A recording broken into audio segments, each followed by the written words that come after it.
घमंडी गधा। एक बार एक गांव में एक गधा और एक मुर्गा अच्छे दोस्त हुआ करते थे।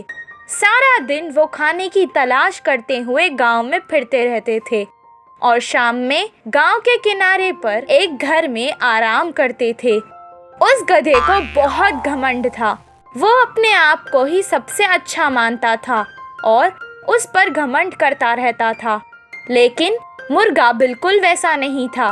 वो बहुत शांत और होशियार था, सबसे मिलजुल कर रहता था और अपने दोस्त गधे को भी यही समझाता रहता था। पर गधा उसकी बात नहीं मानता था। एक दिन जंगल से एक शेर खाने की तलाश में गांव के अंदर आ गया। उसे गांव में एक बहुत मोटा ताजा गधा नजर आया। वो गधे को देखकर उसका शिकार करना चाहता था। वो उसके शिकार के लिए छुपकर उसका इंतजार कर रहा था। वहीं गधा बड़े आराम से घास खा रहा था। गधे को देखकर उसे भूख लग रही थी। वो उसे खाना चाहता था और इसी बीच वो जोर जोर से गुर्राने लगा, लेकिन गधे को उसकी आवाज सुनाई नहीं दी। वहीं मुर्गे ने उसकी आवाज दूर से ही सुन ली। उसके दोस्त पर जो हमला करने वाला था उसने वो देख लिया और देखते ही जोर जोर से बांग देने लगा। उसके बांग की आवाज से शेर डर गया और सोचने लगा कि कहीं वहाँ गांव के लोग जमा हो गए तो उसे मार डालेंगे, और वो वहाँ से भाग गया। गधे का ध्यान खाने पर से हट गया और वो शेर को भागते हुए देखकर समझने लगा कि वो उसे देखकर भाग रहा है और अपने आप पर घमंड करने लगा। शेर उससे डरकर भाग रहा है सोचकर वो भी उसके पीछे भागने लगा। वो शेर की ही गति से उसके पीछे भागता हुआ जंगल में पहुंच गया। जब वो दोनों जंगल के बीचों बीच आ गए तब शेर ने ध्यान दिया कि गधा उसके पीछे भाग रहा था। गधे ने उसे पलटते हुए देखा और कहा, तुम है, मुझसे कोई नहीं बचा सकता। शेर उसकी ये बात सुनकर हंसने लगा और मन ही मन में खुश होने लगा कि उसका शिकार बिना मेहनत किए उसे मिल गया है। बिना समय गवाए वो गधे पर कूद गया और एक ही पंजे में उसे मार डाला और आराम से अपना शिकार करने लगा। इस कहानी से हमें ये शिक्षा मिलती है कि घमंड करने से कभी किसी का भला नहीं हुआ है। बाघ और शेर की लड़ाई। एक जंगल में बाघ राजा और शेर राजा मिलकर रहते थे। वैसे तो वे दोनों अपने आप अलग अलग शिकार करने जाते। बाघ और शेर के आने की आहट से ही पहचान कर बाकी के सारे जानवर उनके हाथ ना आते हुए बच के भाग जाते। कहीं दूर कोई जानवर दिखने पर भी दोनों राजा बूढ़े होने के कारण उतना शिकार नहीं कर पाते और जितना मिलता है उतने में ही गुजारा करते थे। एक बार तो 10 दिन तक खाने के लिए शेर और बाघ दोनों को कुछ नहीं मिला। वे दोनों भूख से कांपने लगे। ऐसे समय में उन्हें एक छोटा सा खरगोश दिखी। तब शेर ने कहा, मित्र, हमारे अलग अलग शिकार करने से जानवर भाग रहे हैं। इस बार मिलकर दोनों तरफ हमला करेंगे। इसके लिए बाघ भी मान गया। दोनों तरफ से हमला करने पर खरगोश पकड़ी गई। इससे उनके खुशी का ठिकाना ही न रहा। लेकिन शेर ने कहा, मिलकर शिकार करने की योजना पहले मुझे आई, तो पहले मैं ही खाऊंगा। शेर के ऐसे कहने पर बाघ को बहुत गुस्सा आया और कहा, उधर है एक छोटा सा खरगोश और पहले तुम खा जाओगे तो मुझे क्या बचेगा। दोनों ने मिलकर शिकार किया तो दोनों मिलकर ही खाएंगे। इसके लिए शेर नहीं माना। बाघ बात पे बढ़ गई। दोनों ने लड़ना शुरू कर दिया। ये पूरी लड़ाई पेड़ से छुपा हुआ एक लोमड़ी देख रहा था। पहले से ही बुढ़ापा, ऊपर से भूख से तड़पने लगे तो वे दोनों ज्यादा देर तक नहीं लड़ पाएंगे करके वह समझ गया। लड़ाई कर कर के शेर बाघ थक के कमजोरी से नीचे बैठ गए। वही मौका देखकर लोमड़ी तेजी से आकर खरगोश को छीन कर भाग गया। बिना बांट कर खाए, लड़ाई करके मुश्किल से मिली हुई खाना भी छूट गई करके शेर और बाघ उदास हुए। इस कहानी की नीति है कि दोनों के बीच की लड़ाई में हमेशा किसी तीसरे का ही फायदा होता है। भेड़िया को सबक देने वाली बकरी की कहानी। एक जंगल में एक भेड़िया रहता था। वह बहुत चालाक था। कोई भी छोटा सा जानवर देखने पर भी वह उसे ना छोड़ता। किसी के भी होशियारी दिखाकर बचने की कोशिश करने वाले चाल को मात देकर उसे अपना भोजन बना लेता। उसी जंगल में एक छोटा सा घर में एक बकरी अपने 3 बच्चों के साथ रहती थी। वे सब घास चरने के लिए बाहर आने पर बकरी के बच्चों को देख वह भेड़िया के मुंह में पानी आ जाते थे।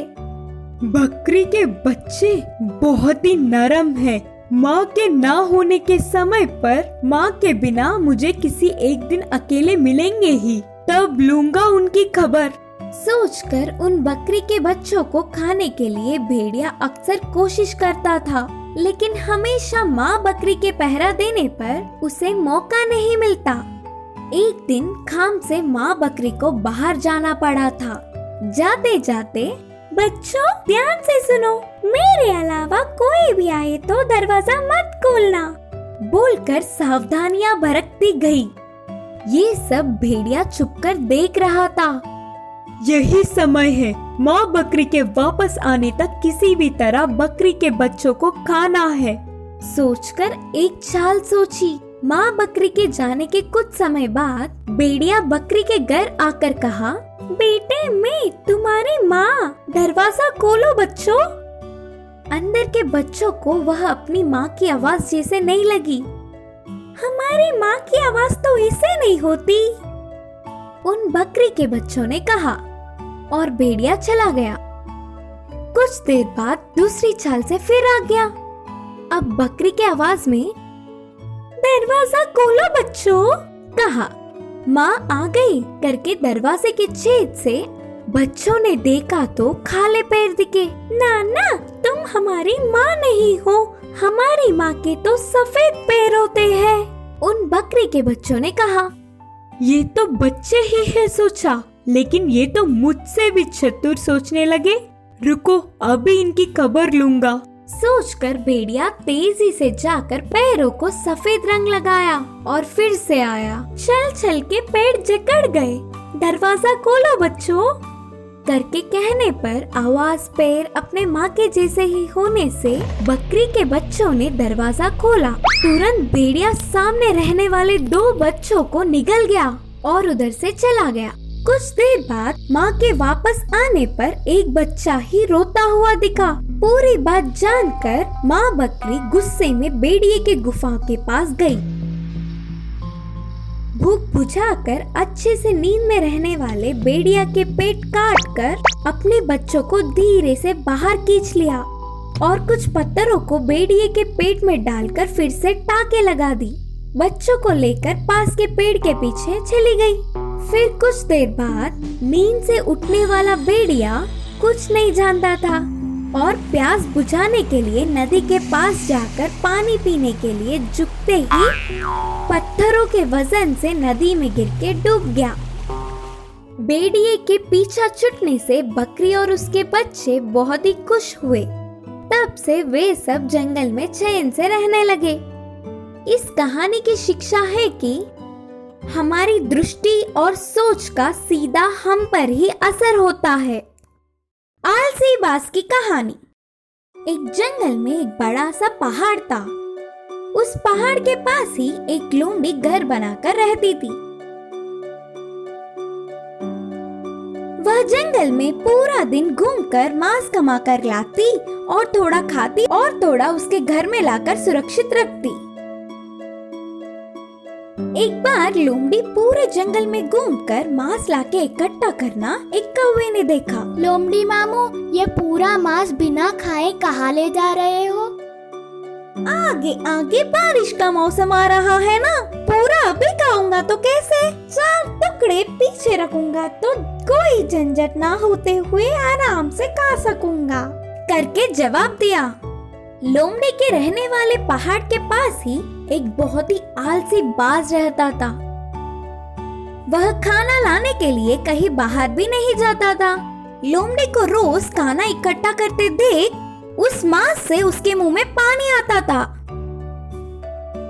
एक दिन वह उड़ता हुआ आकर पूछा, दोस्त, मुझे बहुत भूख लगी है, एक मांस का टुकड़ा दो ना। क्यों दो? लोमड़ी ने कहा। कैसे भी एक ही जगह पर रहने वाले, आज तुम मेरी मदद करोगे तो कल तुम्हारा मदद मैं कर सकता हूँ। कल की बात क्यों करना, तुम्हें एक मांस का टुकड़ा चाहिए बोल रहे हो ना, तो तुम्हारे रहने वाले पहाड़ी से एक पत्थर उठाकर लाओ। मैं नया घर बनाना चाहती हूँ, एक पत्थर देकर एक टुकड़ा ले जाओ करके लोमड़ी ने शर्त रखी। अच्छा, बस पत्थर ही ना, उसमें क्या है करके बाज ने तेजी से पहाड़ी पे जाकर पत्थर लाकर उसे लोमड़ी को देकर मांस का टुकड़ा लिया और उसे खुशी से खा गया। आहा, कितना स्वादिष्ट है, फिर और एक नहीं खाया तो नींद नहीं आएगी। बोलकर फिर से लोमड़ी के पास और एक पत्थर लेकर उड़ता हुआ आया। स्वाद से ना रोक पाते हुए सारे पत्थर लाकर मांस के टुकड़े को बाज खाता गया।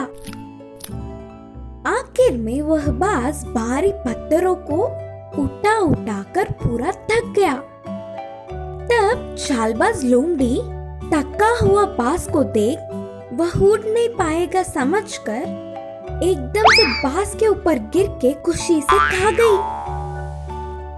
थका हुआ बाज पूरी ताकत बेचकर आखिर में अपने प्राण भी छोड़े। इस कहानी की सीख है कि वर्तमान की खुशी के लिए मोहित होकर झुकने से आखिर में दुख ही बचेगा।